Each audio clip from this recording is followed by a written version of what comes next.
Hello everyone and welcome back to another video from Crazy Gamer. In this video, I'm going to show you how to change the stadium on the FIFA mobile game.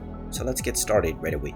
First of all, open up the FIFA mobile game on your device and then log into your account if you haven't done so already, or complete the basic tutorial levels if you're playing for the first time. Once you have completed these levels and gained access to the main menu, you will have already given your home club.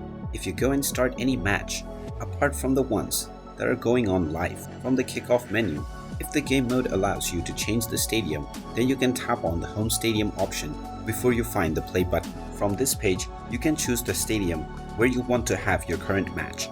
After you choose the stadium, you can also choose the weather and the time of day, depending on your preference.